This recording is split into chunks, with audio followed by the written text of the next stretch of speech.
Hello दोस्तों, नमस्कार। आप सभी का गौतम स्टडी पर बहुत बहुत स्वागत है। आज हम हिंदी व्याकरण की 5वीं क्लास को देखते हैं, जिसमें कुछ हमारे वर्ण विचार से संबंधित टॉपिक बच गए थे।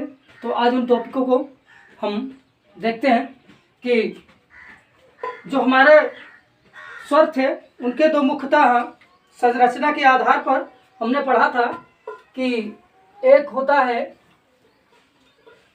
सजाती स्वर और दूसरा होता है विजाती स्वर।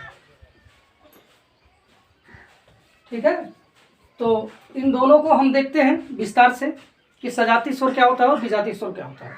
देखिए, सजाती स्वर होता है, पहले लिख लेते हैं सजाती स्वर। सजाती है स्वर।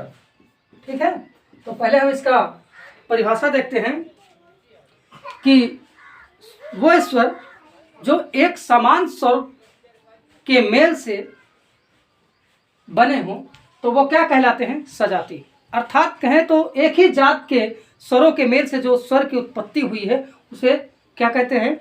सजाती कहते हैं। आइए देखते हैं, परिभाषा लिख के समझते हैं कि वे स्वर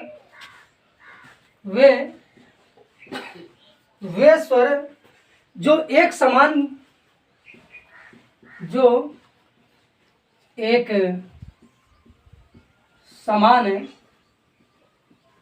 स्वरों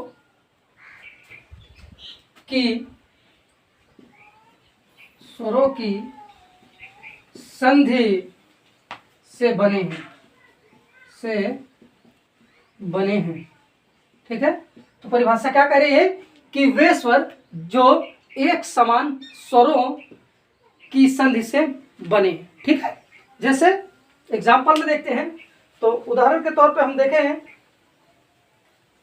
तो जैसे हमारा है, उदाहरण देख लेते हैं। उदाहरण के तौर पे छोटा आ प्लस छोटा आ बराबर क्या हो गया?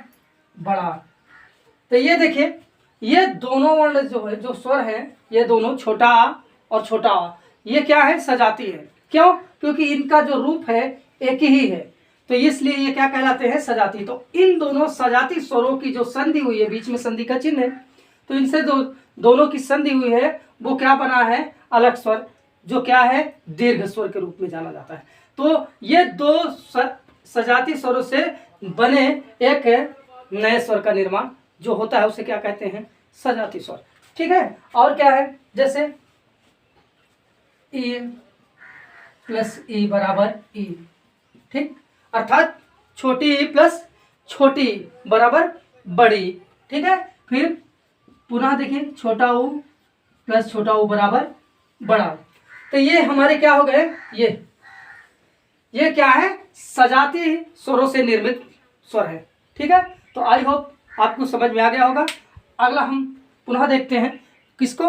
विजाती स्वर को। तो अगला हमारा क्या है? विजाती है। देखिए, इससे पहले जो हमने इसका डेफिनेशन देखा था सजाती का, कि एक ही जात के स्वरों से निर्मित जो संधि होती है वो क्या होती है? सजाती होती है। अब इसमें क्या है कि दो अलग अलग स्वरों से जो संधि होती है, या जो दो अलग अलग स्वरों से संधि करके बनते हैं वो क्या कहलाते हैं? विजाती स्वर कहलाते हैं। तो आइए इसका डिफिनेशन, परिभाषा देखते हैं कि जो दो अलग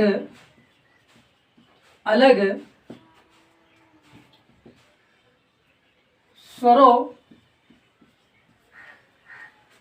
की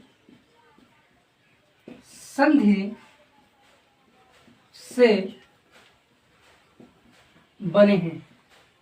ठीक है, किसे? कि दो अलग अलग स्वरों की संधि से क्या है? बने हैं, तो वो क्या कहलाते हैं? वो विजाती कहलाते हैं। जैसे देखिए, छोटा आ प्लस छोटी ई बराबर क्या हो गया? ए हो गया। तो क्या हो गया? छोटी ई प्लस सॉरी छोटा आ प्लस छोटी ई बराबर क्या होगा, ये हो गया। देखिए ये दोनों क्या है, अलग अलग जाति के हैं, अलग अलग कैटेगरी से हैं, या कहते अलग अलग रूप के हैं। तो इन अलग अलग रूपों से संधि करके जो एक अलग से भिन्न रूप तैयार होता है तो वो क्या कहलाता है, सजातीय स्वर कहलाता है। देखिए इन दोनों क्या है, सजाती हैं, और इन सजातीय स्वर से भी अलग भिन्न एक स्वर बना है। ठीक है, और क्या है, जैसे छोटा आ प्लस छोटा ऊ क्या हो गया, ओ हो गया। ये भी क्या हो गया, देखिए ये भी क्या है, सजाती है, ओ सॉरी विजाती है। ठीक है, क्या है, विजाती है। तो दोनों क्या है, अलग अलग स्वरों से बने हैं। ठीक है, तो आई होप आपके समझ में आ गया होगा कि सजाती स्वर क्या होता है और विजाती स्वर क्या होता है। ठीक है, आइए इसका आगे का चैप्टर देखते हैं। आगे का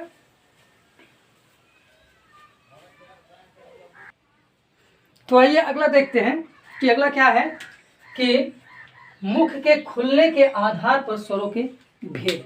ठीक है, तो इसके यानी कहे तो मुख के खुलने के आधार पर स्वरों के निम्नलिखित भेद हैं। ठीक है, तो आइए विस्तार से देखते हैं कि कौन कौन से इसके भेद हैं। ठीक है, चलिए वैसे देखते हैं। नंबर 1 है समृद्ध स्वर। क्या है, नंबर 1 है समृद्ध स्वर है। कैसा स्वर है, समृद्ध स्वर है। ठीक है, देखिए ये क्या है कि वे स्वर हैं, वे स्वर जिनको बोलने में हमारे मुख क्या होते हैं, बराबर क्या होते हैं, खुले रहते हैं। ठीक है, कैसे होते हैं, खुले रहते हैं, या अर्थात कहें तो लगभग हल्का सा बंद रहेगा। ठीक है, कैसा रहेगा, हल्का सा बंद भी रहेगा। ठीक है, तो वे स्वर जिनके उच्चारण में मुख ना के बराबर हो, किसके बराबर, ना के बराबर हो। तो समृद्ध स्वर में हमारा मुख क्या होता है कि ना के बराबर खुला रहता है। अगर नहीं इच्छा तो बोल के देखिए, देखिए ई, ठीक है, ई में क्या है, ई जब हम बोलते हैं तो हमारा मुंह ना के बराबर खुला होता है। अगर हम आ बोले तो देखिए ई की अपेक्षा अधिक खुला रहता है। तो यह क्या कहलाता है, समृद्ध स्वर। तो आइए इसका परिभाषा देखते हैं कि वे स्वर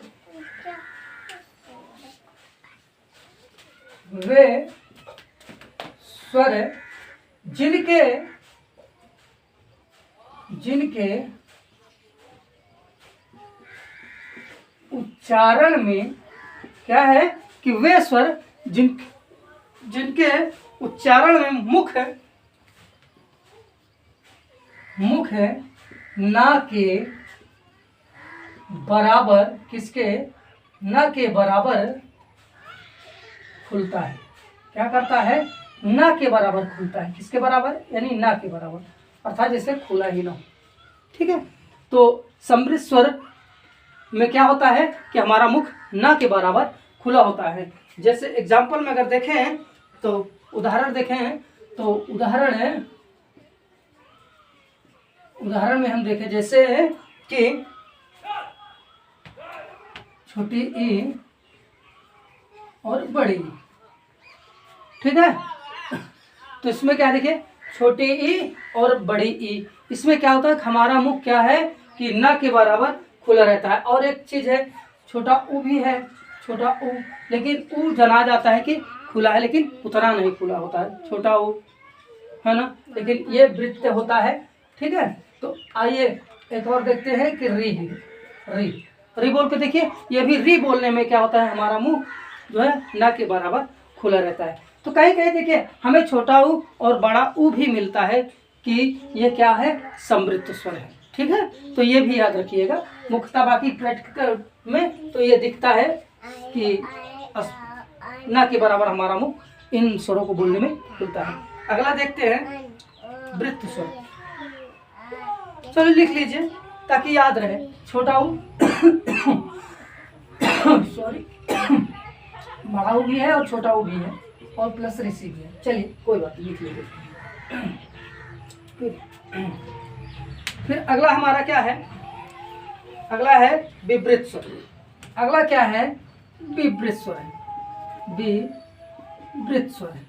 कौन सा स्वर है, विवृत स्वर है। वह स्वर जिनके उच्चारण में मुख पूरा क्या होता है, खुला रहता है। ठीक है। तो विवृत में स्वर में क्या होता है कि इनके उच्चारण में हमारा मुंह क्या होता है, पूरा पूरा खुला रहता है। क्या रहता है, पूरा पूरा खुला रहता है। तो आइए देखते हैं कि वे स्वर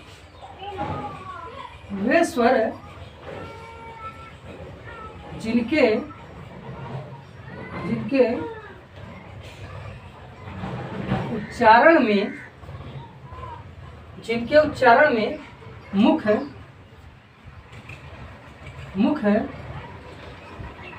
पूरा खुला रहता है। क्या है कि पूरा पूरा क्या है, खुला रहता है। यहाँ वे स्वर हैं जिनके उच्चारण में यानी बोलते समय क्या होता है कि पूरा पूरा मुंह क्या होता है, खुला होता है। ठीक है। जैसे देख लेते हैं कि उदाहरण में देखें तो जैसे क्या है, आ है। ठीक है, आ है ना, बड़ा आ भी है। ये देखिए आ, इसमें क्या होता है, इसे क्या कहते हैं, विपरीत स्वर कहते हैं। इस विपरीत स्वर इसे कहते हैं छोटा बड़ा आ, क्योंकि इसको बोलने में, इनके उच्चारण में हमारा मुख क्या होता है, पूरा पूरा खुला होता है। ठीक है। और इस आ को आगे भी कुछ पढ़ेंगे, इसका एक नाम और है। ठीक है। तो वे स्वर हैं जिनके उच्चारण में मुख पूरा पूरा खुला रहता है। ठीक है। अगला ये देखते हैं। तो अगला हमारा क्या है, अर्ध समृद्ध स्वर कहिए या अर्ध स्वर कहिए। ठीक है। चलिए इसको लिख लेते हैं कायदे से कि अर्ध समृद्ध स्वर। क्या कहते हैं इसको, अर्ध समृद्ध स्वर कहते हैं। क्या कहते हैं, अर्ध समृद्ध स्वर कहते हैं। ठीक है, इसे अर्ध समृद्ध स्वर कहते हैं। क्या कहते हैं, अर्ध समृद्ध स्वर कहते हैं। तो आइए कि वे स्वर जिनके उच्चारण में मुख आधे से कम खुले होते हैं। कौन, वे स्वर जिनके उच्चारण में मुख आधे से कम खुले रहते हैं, आधे से कम खुले रहते हैं। कैसे होते हैं कि ये उच्चारण, वो अर्ध समृद्ध स्वर क्या होता है कि इनके उच्चारण में हमारे मुख क्या होते हैं, आधे खुले रहते हैं। देखिए बोलिए जैसे ए, ठीक है। ए बोलने में हमारा मुख क्या होता है कि आधे खुले रहते हैं या आधे से कम खुले रहते हैं। ठीक है। उदाहरण के तौर पर हम देखें तो क्या है, ए है और ऐ है। इनको बोलने में क्या होता है कि हमारे मुख जो होते हैं वो कैसे होते हैं कि कम खुले होते हैं, आधे से भी कम। बोल के देख लीजिए, ए ऐ। ठीक है। अगला है जो अर्धवृत्त। अगला जो है अर्धविवृत्त। तो अर्धविवृत्त कौन सा है, अर्धविवृत्त है। अर्धविवृत्त है। तो वे स्वर जिनके उच्चारण में मुख आधे से ज्यादा खुले होते हैं। वे स्वर जिनके उच्चारण में मुख क्या होते हैं, मुख क्या होते हैं कि आधे से ज्यादा खुले होते हैं, आधे से ज्यादा खुले होते हैं। कैसे होते हैं कि आधे से ज्यादा खुले होते हैं। ठीक है। तो इसे क्या कहते हैं, अर्धविवृत स्वर। कौन से होते हैं वो, जो आधे से ज्यादा मुंह खुले होते हैं। जैसे अगर हम उदाहरण में देखें तो जैसे क्या होता है, उदाहरण में देखें तो जैसे हमारा है,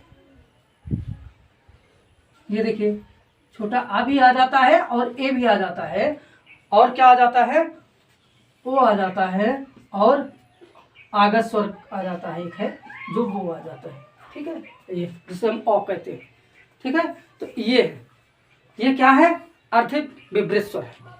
तो आई होप मुख के खुलने के आधार पर स्वरों का भेद आप लोगों के समझ में आ गया होगा। ठीक है, चलिए आगे देखते हैं इसको।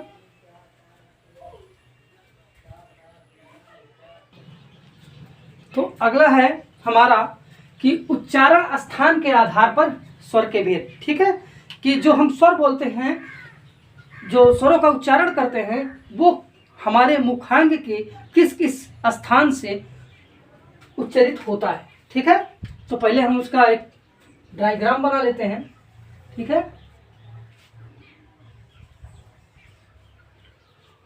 तो पहला है हमारा उच्चारण स्थान।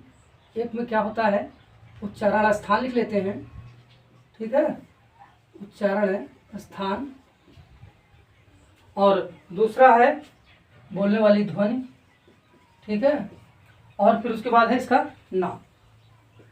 ठीक है, तो 3 कॉलम है, एक उच्चारण स्थान है, दूसरा ध्वनि है, तीसरा क्या है, नाम है। ठीक है, अब आइए इनको हम एक एक करके देखते हैं। ठीक है,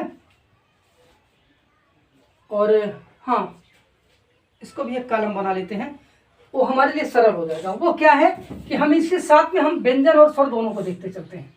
किसको देखते चलते हैं, स्वर और व्यंजन दोनों को। ठीक है, किसको देखते चलते हैं, स्वर और व्यंजन के। तो इसके भी कॉलम बना लेते हैं, यहाँ पे लिख लेते हैं स्वर। ठीक है, और यहाँ कर लेते हैं व्यंजन, ताकि एक बार जब विस्तार से पढ़ेंगे तो बढ़िया हमारे जहन में पुनः आ जाएगा, या फिर से हमारा दोहरा जाएगा। तो ठीक है, आइए एक एक करके फिर पढ़ते हैं इनको कि उच्चारण के स्थान पे। ठीक है, तो पहले देखते हैं कि पहला उच्चारण स्थान कहाँ से होता है, जैसे कंठ से। कहाँ से, कंठ से। किससे, तो कंठ से।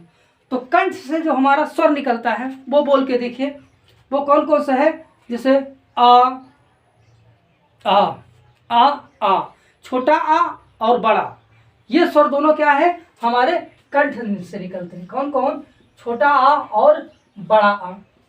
और क्या है कि व्यंजन में तो वो है का है, खा है, गा है, घा है और अंगा है।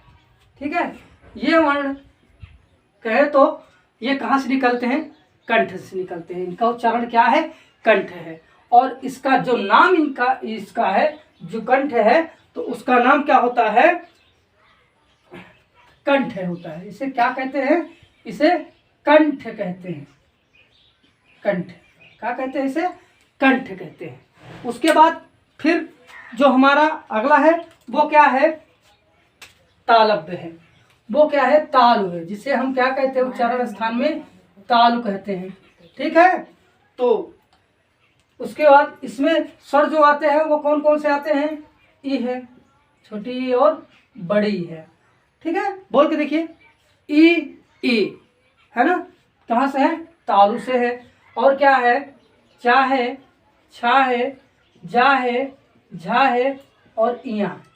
चा, छा, जा, झा, इया, ये 5 व्यंजन भी आते हैं। और इनका उच्चारण स्थान का जो नाम है वो क्या है, वो है तालव्य। क्या है, तालव्य है। क्या नाम है इसका, तालव्य है।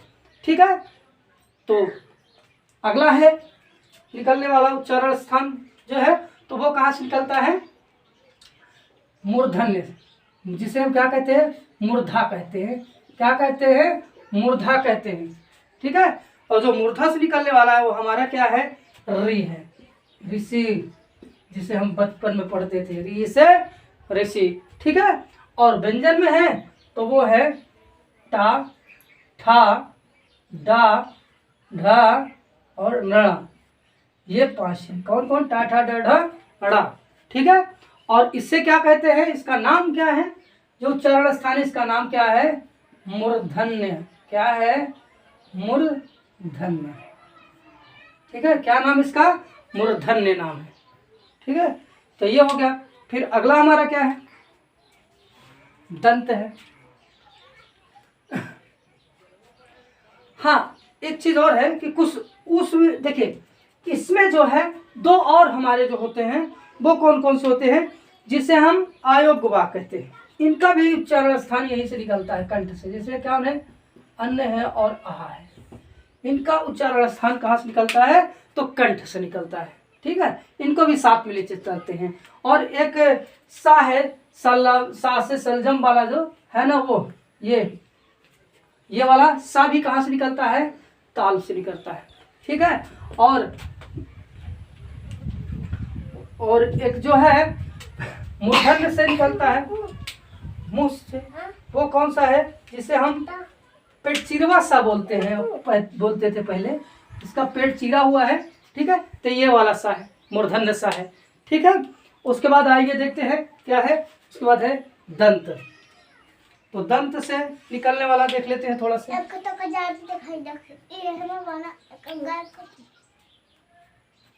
फिर क्या है, दंत है। ठीक है, तो दंत में आइए देखते हैं। दंत में व्यंजन क्या है, स्वर तो कोई नहीं है, लेकिन व्यंजन में देखते हैं कि क्या है, ता है, था है, दा है, धा और ना, और क्या है, सा है। जिसे बचपन हम सादा सा पढ़ते हैं, लेकिन व्याकरण के तौर पर इसे क्या कहते हैं, दंत सा कहते हैं। ठीक, क्या कहते हैं, दंत सा कहते हैं। देखिए क्या है, ता, था, दा, धा, ना और सा। ठीक है, इसका नाम जो है वो क्या है, दंतस्थ है, या कहे तो दंत भी कहते हैं।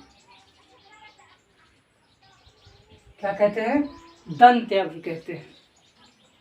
ठीक है, उसके बाद अगला हम देख लेते हैं। तो क्या है, ओष्ठ है। क्या है, ओष्ठ है। क्या है, ओष्ठ। तो ओष्ठ में हमारा क्या क्या है, तो ओष्ठ में जो है, देखिए बोलिए, स्वर में है वो है उ और उ, अर्थात छोटा उ और बड़ा उ। और व्यंजन में है तो वो है पा है, फा, बा, भा, मा। ठीक है, ये हमारे क्या हो गए, ओष्ठ उच्चारण से निकलने वाले। इनका नाम क्या है, ओष्ठ है। इसका क्या है, ओष्ठ है। क्या है, नाम ओष्ठ है। ठीक है,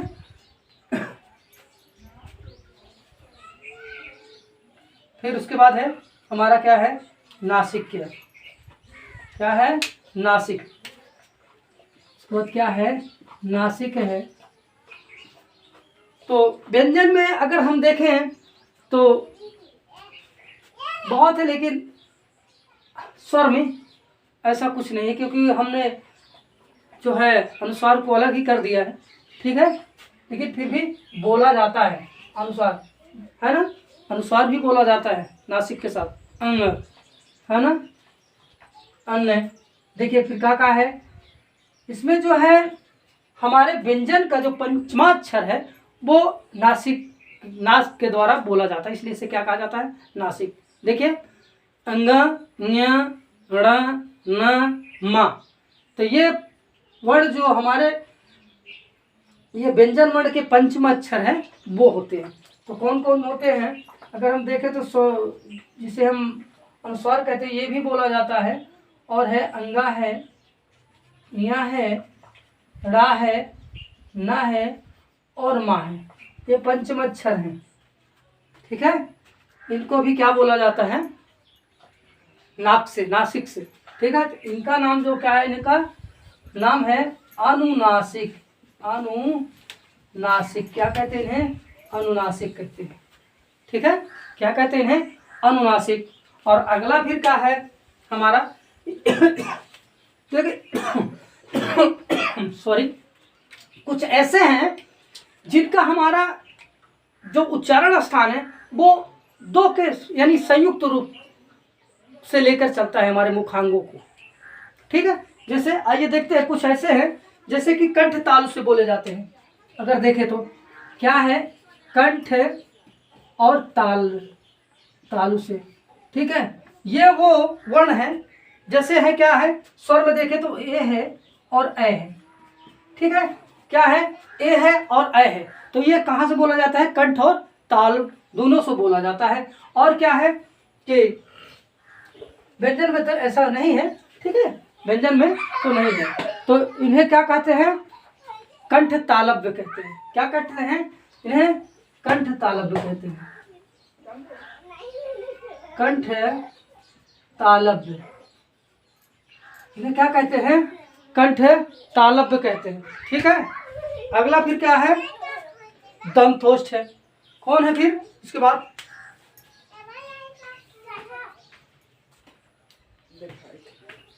इसके बाद सॉरी, कंठ ओष्ठ है। क्या है?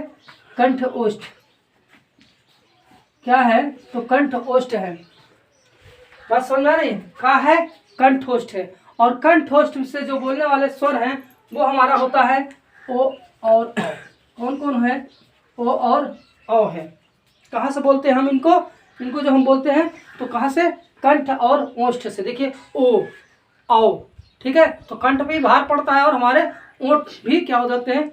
फुल्ले रहते हैं। कौन कौन से हैं? तो ओ है और औ है। तो इनका जो नाम है वो क्या नाम है? तो कंठोष्ठ कहते हैं। क्या कहते हैं इनको? कंठोष्ठ कहते हैं। कंठ ओष्ठ कहते हैं। क्या कहते हैं? तो इन्हें कंठोष्ठ भी कहा जाता है। और अगला हमारा क्या है? तो दंतोष्ठ है। क्या है? दंत और ओष्ठ है। क्या है? दंत और ओष्ठ है। और इसमें क्या है? तो इसमें हमारा व्यंजन आता है, स्वर तो नहीं है ना? ऐसा नहीं है जो बोला जाए। तो जैसे होता है हमारा व और फा, वो क्या है? वह है और फा है। क्या है? वह है और फा है। तो ये दो क्या व्यंजन हैं जो बोले जाते हैं? कहाँ से? ओष्ठ से और दंत और ओष्ठ से। तो इनका नाम क्या है? दंतोष्ठ है। क्या है? दंत ओष्ठ। इनका नाम क्या है? दंतोष्ठ है। तो आई होप अब समझ में आ गया होगा आपके कि ये उच्चारण स्थान के आधार पर स्वरों के भेद जो है। तो देखिए कंठ में क्या है? छोटा बड़ा है, ताल में छोटी बड़ी है, मूर्धन में री है, दंत से तो नहीं है, और ओष्ठ में छोटा ऊ और बड़ा ऊ है, नासिक में नील है। अगर नासिक में ले तो अंगा आ जाता है। ठीक है, सॉरी हाँ, अन्य आ जाता है। ठीक है। उसके बाद फिर उस कंठ तालु में है तो ए है और अ है, और कंठ ओष्ठ में है तो ओ है और औ है। ठीक है। तो ये क्या है? उच्चारण के स्थान पर जो है स्वरों के भेद हैं। ठीक है। आई होप आप लोग के समझ में आ गया होगा। ठीक है। अब इसके बाद जो है हम अगली जो कक्षा पढ़ेंगे वो क्या है अगली भाग में, तो वो उसमें हम जो है वो व्यंजन से संबंधित क्लास को देखेंगे। ठीक है। देखिए व्यंजन को पहले पढ़ने से पहले हम दो चीज़ को और देख लेते हैं जो हमारे न स्वर में होते हैं न वो व्यंजन में है, बल्कि बोलने में और लिखने में प्रयोग किए जाते हैं। हालांकि लिखने में भी कम प्रयोग में आता है, लेकिन कहीं कहीं सर्वाधिक प्रयोग भी आता है। जैसे दुख लिखना है और प्रातः काल लिखना है तो उसमें विसर्ग का प्रयोग किया जाता है। और जैसे अंगा लिखना है, गंगा लिखना है, मंगल लिखना है, दंगल लिखना है, तो इन सब में अन्न का प्रयोग किया जाता है। तो इन दोनों को भी हम आइए जान लेते हैं। तो जैसे होता है एक आयोगवाह ध्वनि होती है। कौन सी होती है ध्वनि? आयोगवाह ध्वनि। आयोगवाह ध्वनि होती है। क्या होती है? आयोगवाह ध्वनि होती है। ठीक है। तो इसकी परिभाषा सहित हम इसको जान लेते हैं। बाकी सब जानते हैं तो ये आयोगवाह का है, तो उसे हम जानते हैं ये क्या है, ये है, इसे विसर्ग कहा जाता है। ठीक है। और अन्न कहा जाता है, अन्न और विसर्ग को। ठीक है। तो अन्न और विसर्ग कहा जाता है। पहले इसका डिफिनेशन देख लेते हैं, फिर इसका एग्जाम्पल भी देखते हैं। ठीक है। तो आइए परिभाषा इसकी क्या है कि वे ध्वनियां जिसका किसी वर्ण से योग नहीं होता है। क्या है कि वे क्या है कि वे ध्वनियां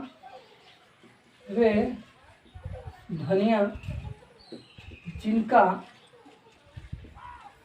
तो वे ध्वनियां जिनका किसी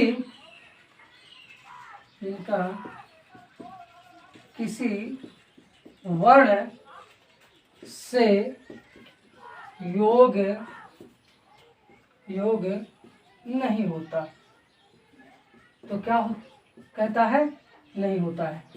तो वे क्या होते हैं, वे ध्वनियाँ जिनका किसी वर्ण से क्या नहीं होता है, योग्य, वो योग नहीं होता है। ठीक है, क्या नहीं होता, योग नहीं होता है। तो उन्हें हम क्या कहते हैं, उन्हें हम लिख लेते हैं थोड़ा सा, उन्हें हम अयोग्यवाह ध्वनियाँ कहते हैं। क्या कहते हैं, अयोग्यवाह, अर्थात योग्य नहीं है, अयोग्यवाह ध्वनियाँ कहते हैं। क्या कहते हैं, अयोग्यवाह ध्वनियाँ कहते हैं। ठीक है, तो वो कौन कौन से हैं, वो जैसे हैं अनुस्वार है और विसर्ग है। क्या है, अनुस्वार और विसर्ग, इन्हें क्या कहते हैं, अनुस्वार है जिसे हम अन्य की उपाधि से बोलते हैं, और अगला हमारा क्या है, विसर्ग है।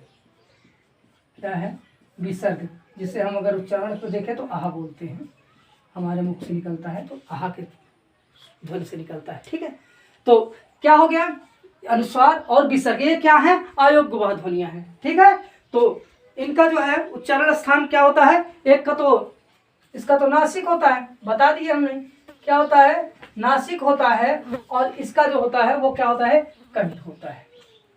ठीक है, तो इसका उच्चारण स्थान इसका नासिक होता है और इसका क्या होता है, कंठ होता है। और इसे जो है सघोष कहते हैं, इसे क्या कहते हैं, सॉरी सघोष कहते हैं, इसे सघोष और अल्प प्राण कहते हैं, सघोष और अल्प प्राण कहते हैं।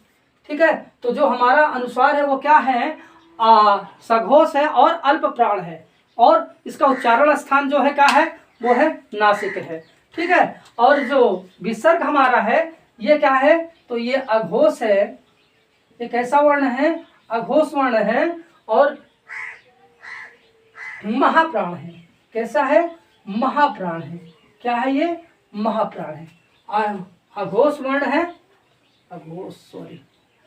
अघोष वर्ण है, और क्या है, महाप्राण है। तो इसका विसर्ग जो है, इसका उच्चारण स्थान कंठ भी है, और अघोष है, और महाप्राण है, वर्ण है। ठीक है, तो आई होप समझ में आ गया होगा कि अयोग्य ध्वनि भी क्या होती है। ठीक है, अगर इसका देखें कभी कभी तो हमारा जो अनुस्वार है इसका प्रयोग हम जो हमारे व्यंजन के पंचमा अक्षर है उनके रूप में भी होता रहता है। ठीक है, तो खास कर तो इसलिए लिपि के तौर पर देखें तो हमारे अनुस्वार का बहुत महत्व है, और बाकी तो न इसको व्यंजन में रखा गया है हमारे व्याकरण द्वारा, और ना स्वर में ही रखा गया है, इनको दोनों को अलग दर्जा मिला है। किसका, तो अयोग्यवाह का। ठीक है, तो आई होप आज की क्लास आपको कैसी लगी, थोड़ी डिस्टर्बिंग, थोड़ी आपको परेशानी तो हुई होगी। दरअसल क्या है कि थोड़ा यहाँ कुछ बच्चे आ गए थे तो डिस्टर्बिंग हुई थोड़ी से, लेकिन आपको ये कैसी क्लास लगी है आप लोग अवश्य बताइएगा। ठीक है, तो एक चीज़ है कि आप लोग क्लास को देखिए बाकायदे से, शुरू से पहली क्लास से और 5वीं क्लास तक देखिए, आपको पूरा जो है ये जितने भी आपके टॉपिक हैं सब समझ में आ जाएगा एक विस्तार रूप से। और प्लस आप लोग मेरे इस चैनल को शेयर कर दीजिए, और कुछ लाइक कमेंट भी कर दीजिए ताकि हमको एक प्रेरणा मिले आप लोग के पास इन क्लासों को प्रोवाइड करने में, और हमको भी अच्छा लगे कुछ मेहनत करने में। तो आई होप आप लोग को उम्मीद है कि ये मेरी क्लास अच्छी लगी होगी। प्लीज़ आप लोग कमेंट, सब्सक्राइब एवं शेयर अवश्य करिएगा। गौतम स्टडी पर आप लोग का बहुत बहुत ये वीडियो देखने के लिए धन्यवाद।